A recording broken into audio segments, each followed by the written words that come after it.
ഇത് നമ്മുടെ താലോലിങ്ങയുടെ പൂവാണ്. വൈകുന്നേരമാണ് നമ്മൾ താലോലിന്റെ പൂവ് വിരിഞ്ഞ് കാണുന്നത്. താലോലി രണ്ടെണ്ണം വിളഞ്ഞു നിൽക്കുന്നുണ്ടായിന്, അത് പൊട്ടിക്കാനാണ് ഞാൻ വന്നത്. അപ്പോൾ കുറച്ചില്ല, ഒരു 2-3 പയറോ ഉണ്ടായിരുന്നു. അപ്പോൾ അതും കൂട്ടി നമുക്ക് നല്ലൊരു ഓലന ഉണ്ടാക്കാം. ഉള്ളത് കൊണ്ട് ഓണം പോലെയെന്നാണല്ലോ.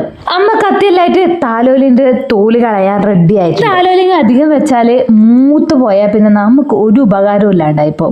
അപ്പോൾ ഉള്ളതുകൊണ്ട് ഓണം പോലെയെന്നാക്കിയിട്ട് എല്ലാവർക്കും കൂടി ഒന്ന് അഡ്ജസ്റ്റ്മെൻ്റ് ആക്കിയിട്ട് കഴിച്ചേക്കാം.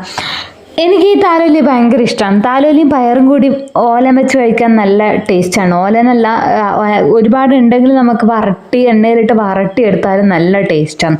ഇപ്പോൾ ഒരുപാടില്ല, അതുകൊണ്ട് നമുക്ക് എല്ലാവർക്കും കൂടി എത്തിക്കാനുള്ളതുകൊണ്ട് നമ്മൾ വെള്ളമാക്കിയിട്ടാണ് വെച്ചത്. നമ്മൾ താലോലിയും പയറും കൂടി മുറിച്ച് അതിലേക്ക് വെള്ളം ഒഴിച്ച് ഉപ്പിട്ട് പിന്നെ ജസ്റ്റ് ഒന്ന് എരിവിന് വേണ്ടിയിട്ട് നമ്മൾ കാന്താരിയും കൂടി ചതച്ചിട്ട് അത്രേ ചെയ്തിട്ടുള്ളൂ. അതിലല്ലേ ഈ താലോലിയൊന്നും നമ്മൾ കടയിൽ നിന്ന് വാങ്ങുന്ന പരിപാടിയില്ല. അതുകൊണ്ട് തന്നെ നമുക്ക് വേണ്ടുന്ന കാര്യങ്ങൾ നമ്മൾ തന്നെ നട്ടുണ്ടാക്കി കഴിച്ചോളാം.